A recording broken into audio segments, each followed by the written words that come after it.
First introduced to the camera at a very young age using the Pentax Spotmatic.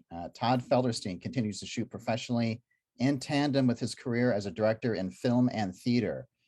Early successes include anti-smoking media campaign for the city of Los Angeles that was featured in print and on billboards throughout Southern California, and a series on martial arts that was published by Black Belt Magazine. Today, Todd likes to focus his lens on portraits, musicians, commercial and street photography, a close relative to his work in documentary filmmaking. Todd also has a wide array of music videos, documentaries, short and long form motion productions, and was recently a finalist in the Emerging Filmmaker Program at the Cannes Film Festival. Todd has taught youth programs in photography and filmmaking all over the country, established the youth documentary program at the San Pedro International Film Festival, and is the former executive director of the Story Project, which is a nonprofit whose mission furthers communication skills in at-risk teens through a curriculum rooted in the media arts. Todd, it's good to see you, my friend. Brandon, thank you for that intro. You. Wow, I had welcome. no idea. Thank you. You're welcome. It's such a pleasure. Thank you for asking. I'm really thrilled to be here because these are certainly two loves of my life, street photography and documentary filmmaking. So this is really fantastic. So I'm going to do my best not to talk that much. So Tim, where'd you go on my screen? Did we lose Tim? Oh, there he is, Tim. He just moved to a different block. So right. There we go. I got demoted. Never. You still have the secret square in the middle. So I see my friend Jill McGuire. Hi, Jill. Great. Well, Tim, I'm gonna start it off, and then I'm gonna do my best not to ask too many questions. And then, are people able to, Brandon? Are people able to raise their hands, or how do we go about this? Yeah, I think, with considering we got a relatively small crowd today, I think people, when we do the Q&A from the audience, people can just unmute themselves and I think just ask questions. You want to do it that way? Okay. All right, great. So Tim, I'm going to jump right into this. You titled your, first of all, I watched it yesterday. It's wonderful. Congratulations. I thought really terrific piece. Inspiring, that's the great thing about docs. Not only they're informative, but they're very inspiring. You just want to go and grab your camera and move to New York. So congratulations on that. My first question is, you titled your film "Fill the Frame." Tell me a little bit about that. Why did you call it "Fill the Frame"? What does that mean to you, actually? So as I was in the early stages of this documentary, I had no idea what the title was going to be, and so I just went through kind of some of the techniques I do for titling something is go through the interviews. So it was just kind of like a prayer, hoping somewhere along the lines in the interview something jumps out. And so it was a line from Lauren Wells, and it's the opening of the trailer. And so it just hit me. Sometimes the title is it's either gonna hit you or it's not, right? Sure. And it has everything to do with not just street photography, but photography in general, filling the frame, making it have that emotional impact within those four corners, So that's how I kind of came up with the. I didn't come up with it. I just took it from the line of Lauren. You hijacked it from Lauren. That's great. Yeah. That's perfect. Yeah. Did you what was like one of your big takeaways? This is your first documentary project ever? Yeah, first feature doc. Good. So what was one of your big takeaways from both as a photographer and now as a documentary filmmaker that has both inspired you as someone in moving pictures and in the still landscape? Biggest takeaway, for documentaries, anybody that's interested transitioning from photography or street photography and making their own doc, you don't know when the timeline is, when that end date is. You kind of decide when that project ends.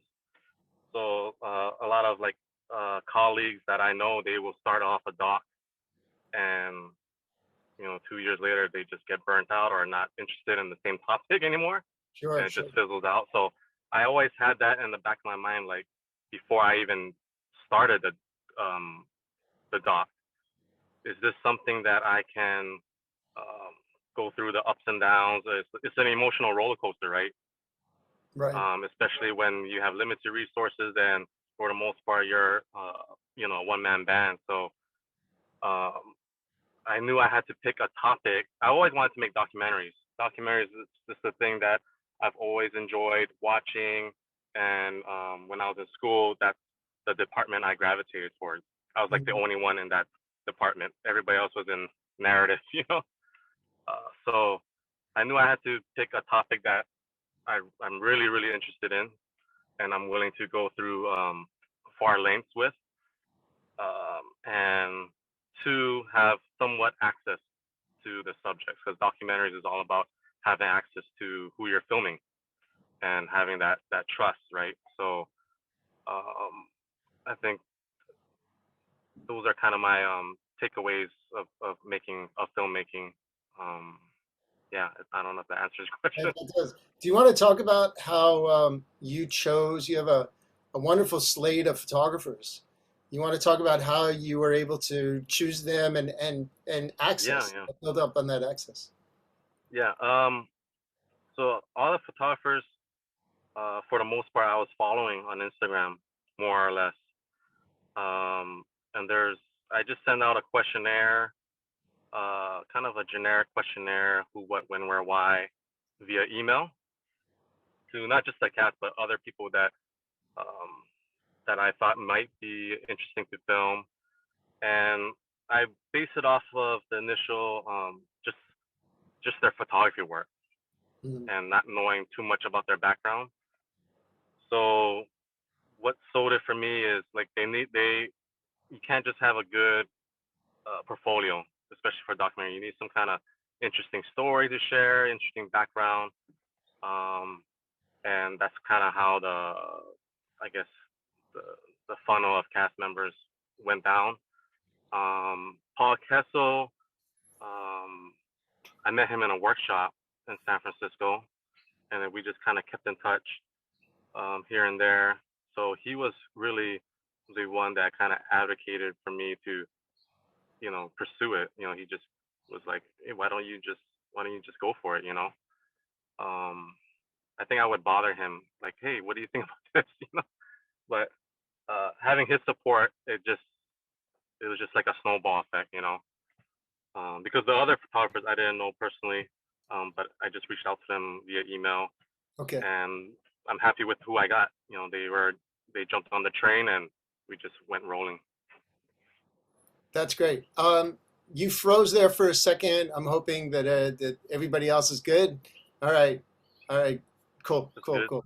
All right, good deal, good deal. Yeah. Again, what I'm going to do is I'm going to chime in every once in a while, but I want to open it up to the house. So if anybody wants to like sort of wave at me, I'll find you if you have a question. Otherwise, I could talk, until Tim runs out of gas in his car.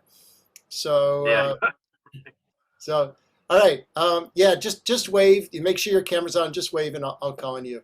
All right. So, Tim, as a photographer, when well, actually, let me talk about your crew really quick. So you shot. Was everything shot in New York for your doc? Everything was shot in New York except Colin Westerbeck's and Sandra Phillips' interview, which is Okay, in California. got it. But yeah, for the most part, everything um, was in New York. Great. You mentioned that with the documentary, which is one thing that I really love in shooting docs is Hmm. if you get the itch, you just pick up your camera and you run. Especially if you have that skill set, it's great. However, you had a DP. So what was that relationship between you and your DP? Oh, we never worked together before, right? Really? So um, it's just that was just it's just a communication, and we had to really just be on top of it from the get go. for the most part, the shots are fairly easy. You know, Mhm. I kind of let her control how to frame the interview and things like that. But for the B-roll, following the photographers out in New York, um, and she was good. She was able to get really some spontaneous moments. There's a moment where towards the end of Dimitri Mello's scene, he photographs. I think he photographs the Jewish guy, and then she was just on top of it. Like she knew I how to remember that. anticipate. I remember that. Yeah. So she just knew how to anticipate like when they were gonna photograph, which is hard and Yes. it's very fast moving. And just yeah, she was great. Like that was yeah.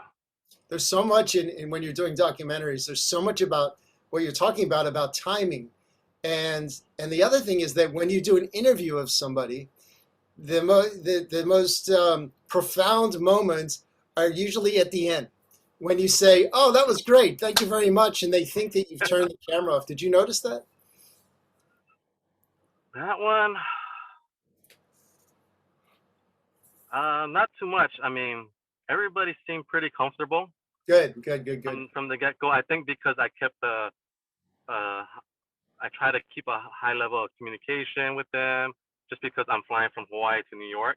So Right, I just wanted to keep them posted, talk to them on the phone prior to flying there, emailing them back and forth, just to get it wrapped around their heads to, take it seriously themselves, right?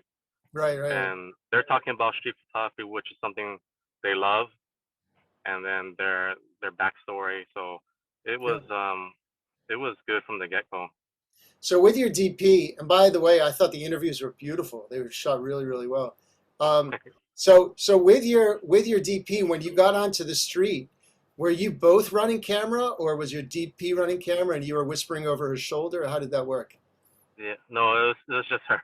It was just her. I was like, yeah, I was kind of whispering and kind of sort of directing or uh, real small things, capture this, capture that, or Right, when she or he does this. But for the most part, she was doing the heavy lifting out on the street, right. and then I can just focus on the other smaller details. Did You you, know how did you, that goes, right? Yeah. yeah. Brandon, yes. Thank you. Yeah. So Tim touched upon this a little bit earlier in our green room, but I was just curious. We had the honor of having Richard Sandler present Hmm. um, for our street photography festival. I think it was Wednesday, and I had this really special chance to talk with him for a long period of time as my first encounter with him, and he just talked about all sorts of things, not just street photography, but all sorts of things. And I was just wondering, he's an amazing photographer. For those of you who know him, some of the images he took in New York City, in the 80s and 90s, just prolific. And I just wonder if you could kind of talk about your experience with him and working with Richard. Working with Richard was great. Lauren Wells is a friend of his, and she connected me with Richard. So if it wasn't for Lauren, I probably wouldn't have gotten that interview with Richard. Um, Richard, he can talk about anything and everything, and he's so gracious, right? And it's just interesting to see somebody who wasn't getting the attention when he was shooting in the 80s, 70s, 80s, 90s, and to finally get that recognition in the height of social media. It's just amazing. But he was great. We talked. I think it was like 2 hours footage. I didn't even have to ask questions. I just asked two questions, and he just kept it going. Made my job easy. Wonderful. It was at the end of your end of the movie. You talked about sort of the proliferation of cameras in our society. Is that you talk about just cameras and photography? I don't remember the exact photographer, but that there's quite a bit of photography in the world. But it absolutely is. The cream absolutely seems to rise to the top. What's your take on that, and just the world of street today? And I'm so thrilled of the popularity of street photography in today's world. Right. Yeah, you see articles and things like that that social media kind of killed street photography, but if you just focus on the positive, street photography is still a niche thing, even though it's broadened a little bit. But thankfully, because of social media, we're able to see work from, countries that I even know exist, and so at the end of the day, I think the best work is going to rise to top, like you said, regardless of where or how well they promote themselves. Some may get there sooner than others, Mm-hmm. but at the end of the day, the photos, it's just like Richard, his work is so great. To think back that he wasn't getting any publicity for it, maybe because there's other shooters like Winogrand at that time, right? And that's kind of how our society works, where we just need the Michael Jordan. We just need one person. That's Right. all. We just need to market one person. We don't need 10 other of the same people. So I think social media kind of helped dumb that down, and there's more wealth to go around for everybody, I think. Would you talk about some of the nuggets that the real cherished nuggets that you picked up from the photographers that you interviewed?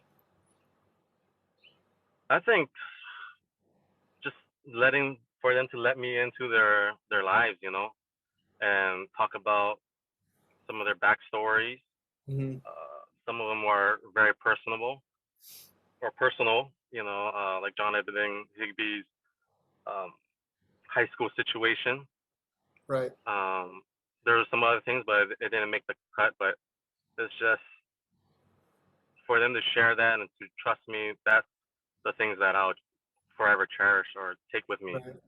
The making of the film is cool. It's great, but just being able to, especially with COVID, right? Not being able to sit down and talk to somebody, everything is through Zoom. At that time and moment, I knew it was special. How much did you shoot? How much footage did you shoot?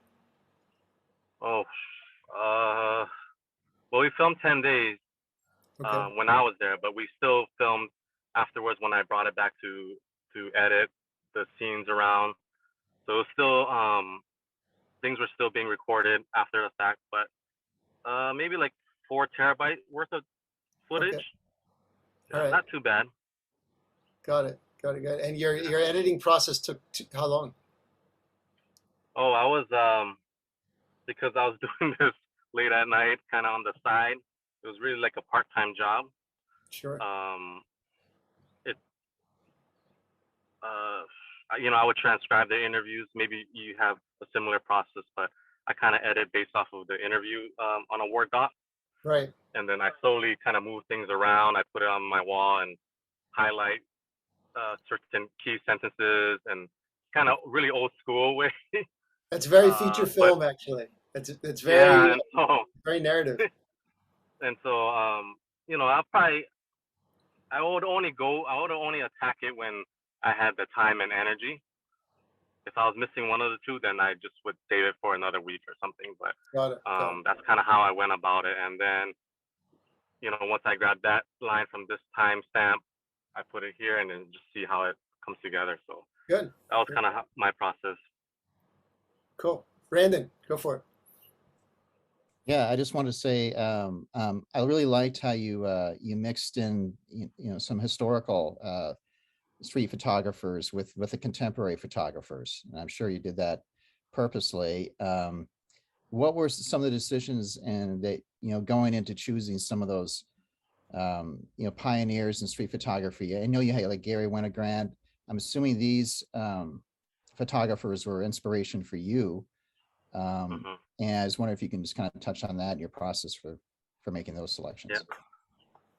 Yeah, definitely. Those photographers are some of my favorites, and some have been highlighted in other films or in their own biography films, but a lot people don't.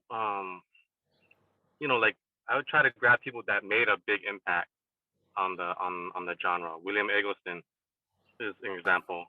How he brought attention to color photography. Winogrand is like considered one of the goats, right? So it's just adding people, and Alex Webb is, I think a lot of contemporary shooters today like to they find inspiration from Alex Webb. So I try to put a little bit of people that they can recognize in today's work. There was, I thought it was really interesting with John when he was talking about how he found, I think this is the right photographer. He said he finds his background and then he sort of lives in front of that background. Could be for a day, a week, a month. To me, that was fascinating. I have a different approach. Did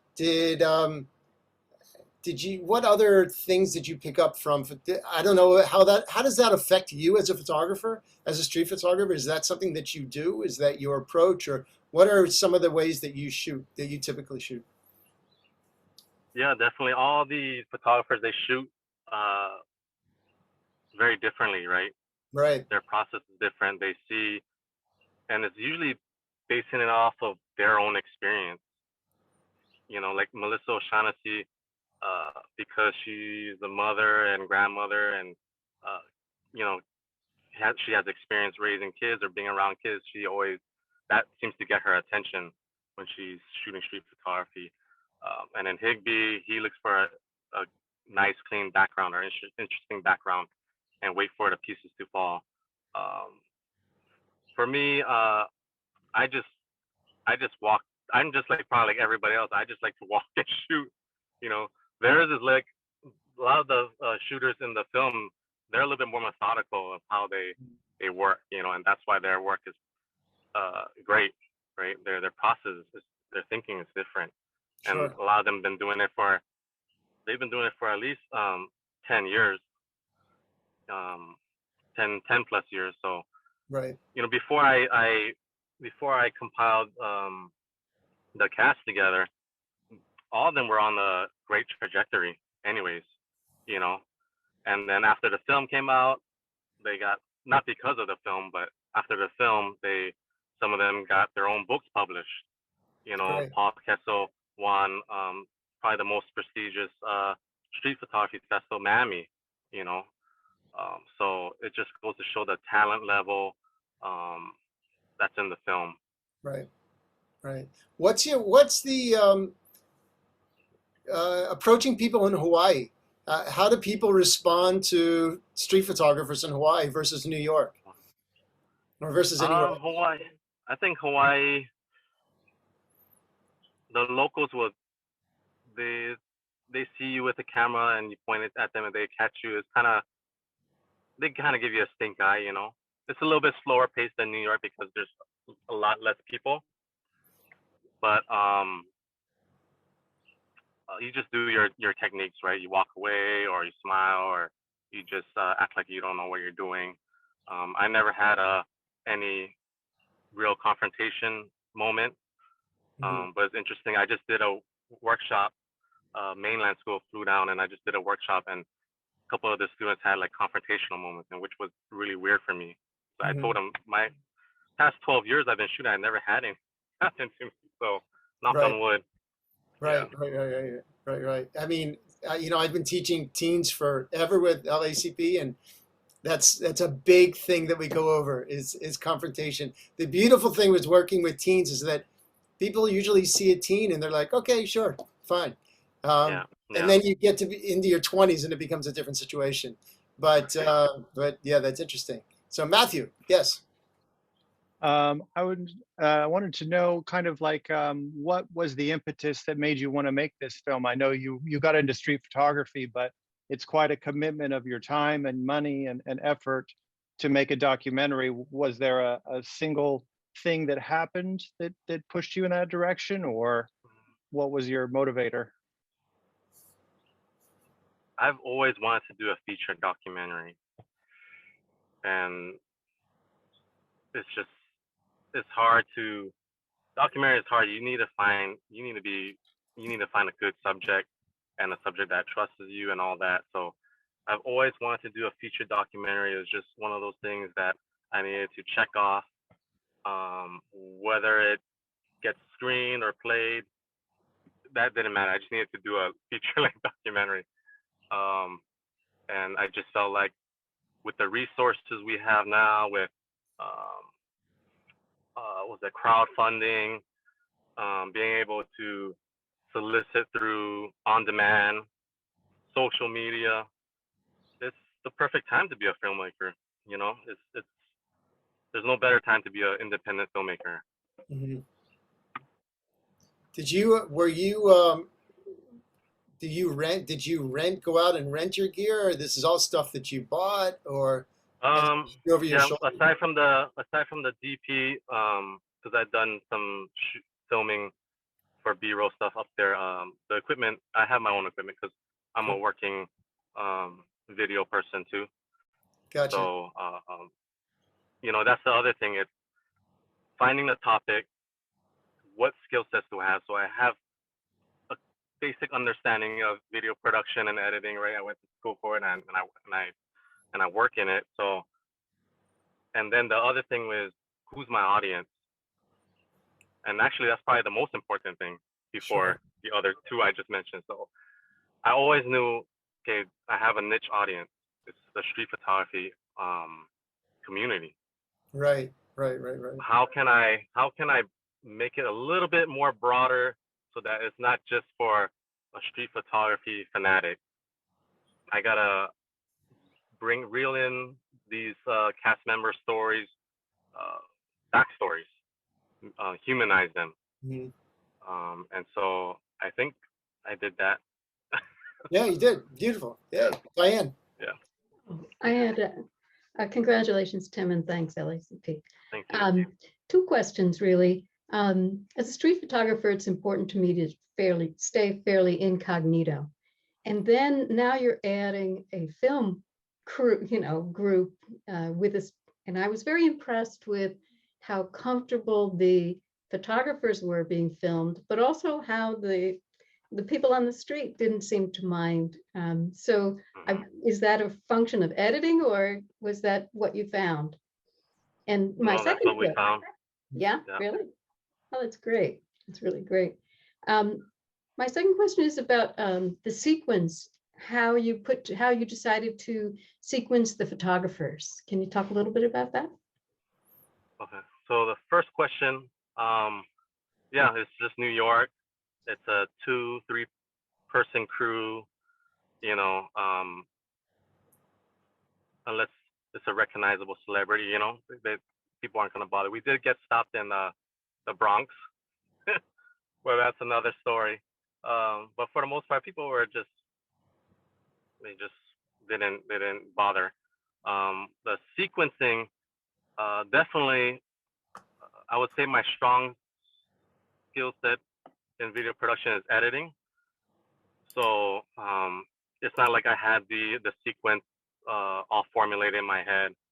I had to transcribe the interviews, move things around, add things in, like the historical component, the masters of photographers. That was all added later when I was editing. And trying to figure out how can I introduce a new photographer by tying in the past and the present. Not just show them, not just introduce them abruptly. So by doing one of the techniques I did was introduce some of the masters of photographers. And then, like Dimitri said, like his favorite is Gary Winogrand, right? Are you going to, Tim, or like me, I have like 3 main hyphens, and sometimes it shoots me in the foot, and I try not to. Are you going to keep this hyphen of photographer and documentary filmmaker? Are you going to gravitate from one to the other, or what's your plan? Do you have a plan, or you're just going to see how it rolls? Like a title, you mean? Like you're just in a professional pursuit. I just tell people I'm a video content creator. Gotcha. That's what I do on a daily basis. Right. you know, I'm not always making a film, so I don't consider myself, even though I made a film, I don't consider myself a filmmaker. And then I hate the term videographer Yeah, me too. because it cheapens what I do, right? Totally. It And sounds then, like you so do I just damage. tell people, I'm a street photographer and a video content creator. Yeah, Got it. Got it. Got it. That's wonderful. And yeah. photography and docs, they just work hand in hand. They're absolutely wonderful. Have you, prior to this, have you shot, like, I know you say video content creator, have you shot other nonfiction, or are you going after scripted, or what's been your focus? Yeah, a lot of it was short format, nonfiction, some side projects or corporate projects, Mhm. kind of like a grassroots, raw documentary style has always been the way I kind of film. Right. So yeah, scripted just never, I never did well with scripted, Not yet. just never. Yeah, Not yet. yeah. What can you share with like with your own? Do you have your own personal style when it comes to street photography? What can you share about that, and how has that evolved since making the film, or has it? Well, I would say because I mostly shoot. If you guys been to Honolulu, I mostly shoot in Waikiki. Okay. So there's the beach, and then right across the street there's the sidewalk. So I can bounce between the two if I'm not feeling or getting anything. Right. Um, What is that? I'm going to interrupt for a second. What does Waikiki offer that no other place in the world offers? Waikiki, just the sunset. people pay thousands of dollars just to see the sunset. Right. It's But beautiful. from a street photography standpoint, I mean, it's just everybody all over the world: Asia, Europe, South America, West Coast of on the mainland, a lot of Midwest, just all kinds of people come here. And the weather is good, Right. 24/7. Yeah, I mean, I take it for granted, but you know, We all take our hometowns for granted. That's just the yeah. thing. Yeah, it's the thing. Do you like, I live right off the Venice Beach, so I shoot a Oh, lot of nice. Venice, I shoot a lot of West Side, but Yeah. what I haven't done is ventured like into the water to do it. Mm-hmm. It's still street. Is that something? Have you thought about it at all? That one, I don't go into the water. I go maybe ankle deep. I usually stay on the sand, and I just find something. I like the shooting on the beach because it's calm. You can expect people there, variety of people, size, shape, color. You can expect different activities going on. So I like the beach. It's the sidewalk. Sometimes it can get too fast paced for me. Right, So then I'll just hop over on the sand right, and then right, see right, if right, there's anybody that's lying down that's overly burnt. right. Things like that that I find humorous or odd. Got it. Yeah. Going back into your film, you had your last person, I believe, that was Paul, who came out of psychology, and then you had, I think Lauren was in the business world. She was a lawyer. Yeah, she was a lawyer. Yeah. She was a lawyer, and she came out of that.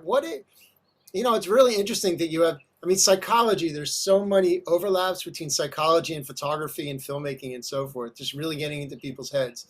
But they're also coming out of a very structured, professional world.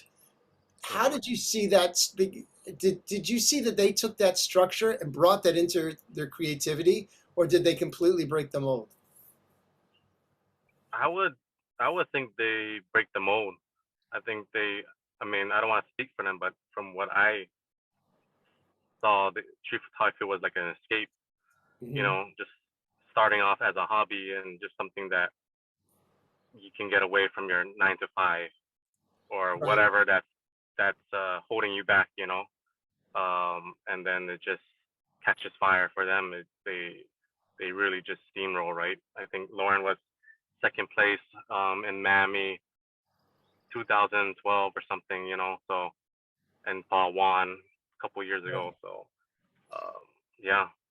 Right. Did you, in talking to them and seeing their work, even though they had different professional careers, did you see that spark? Did you see what it was that really woke them up in the morning? And did you see like that element of talent that you went, oh, I want to learn from that, or oh, I want to capture that as well?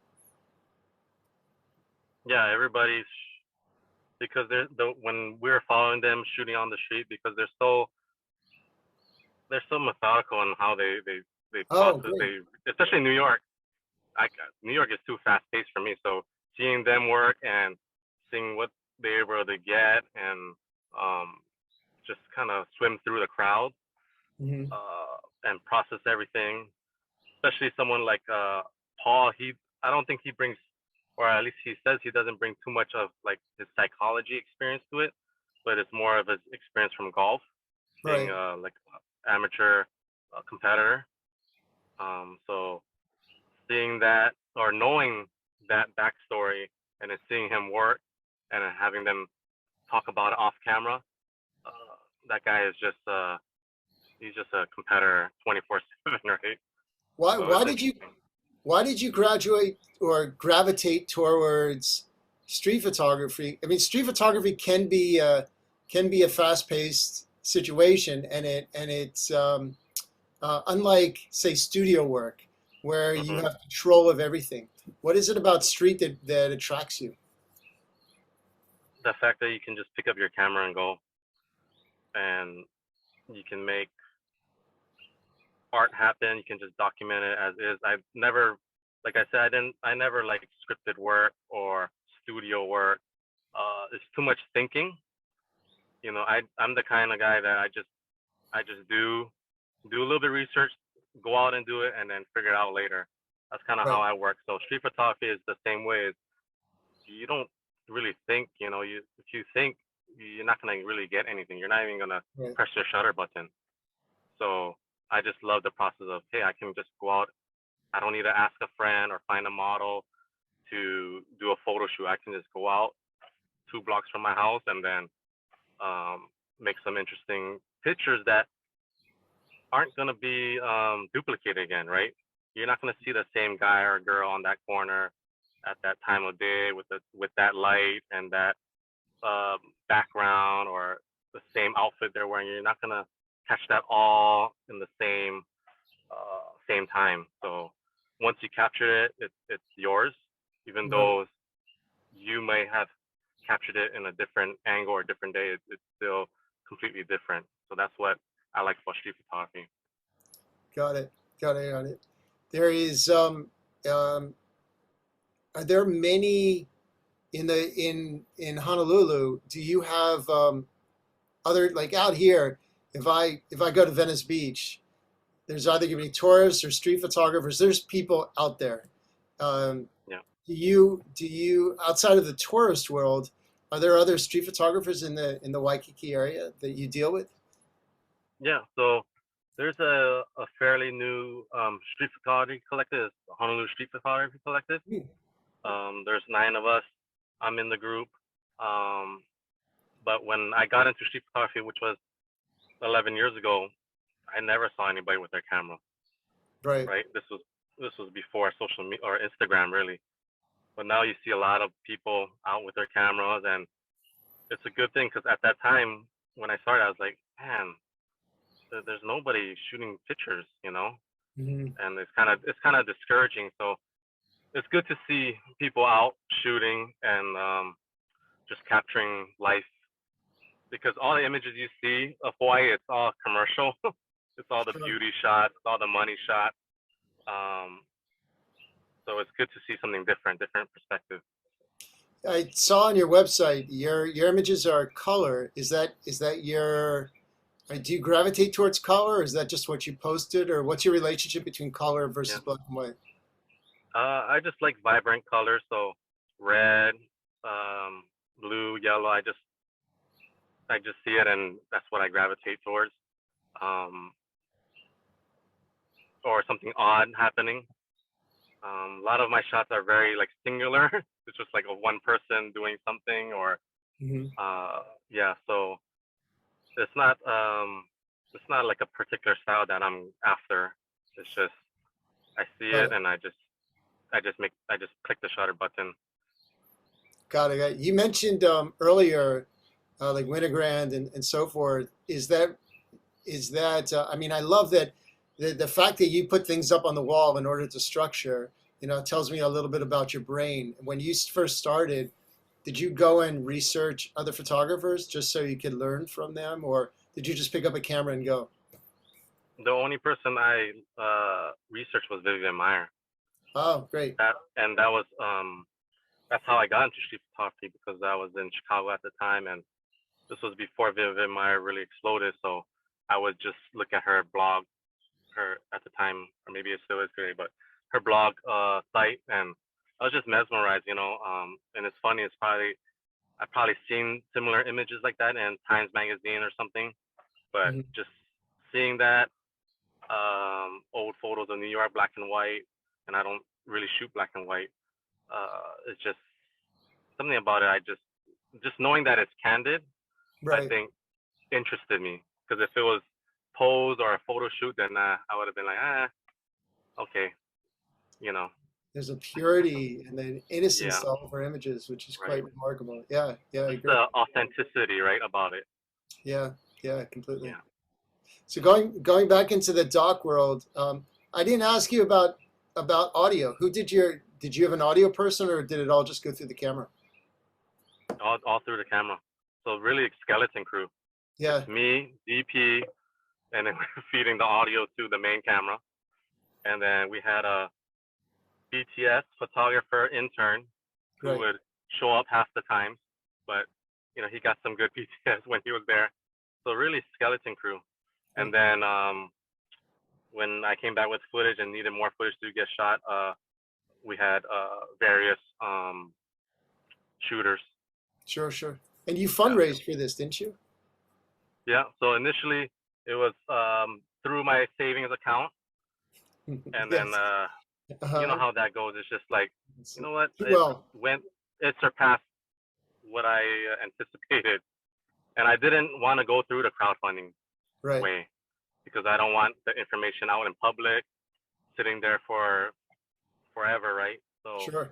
I try to reach out to some potential sponsors within our art and photography world. No bites there, so the last option was really Kickstarter or crowdfunding, or it just prolongs and I'm just spilling money as we go.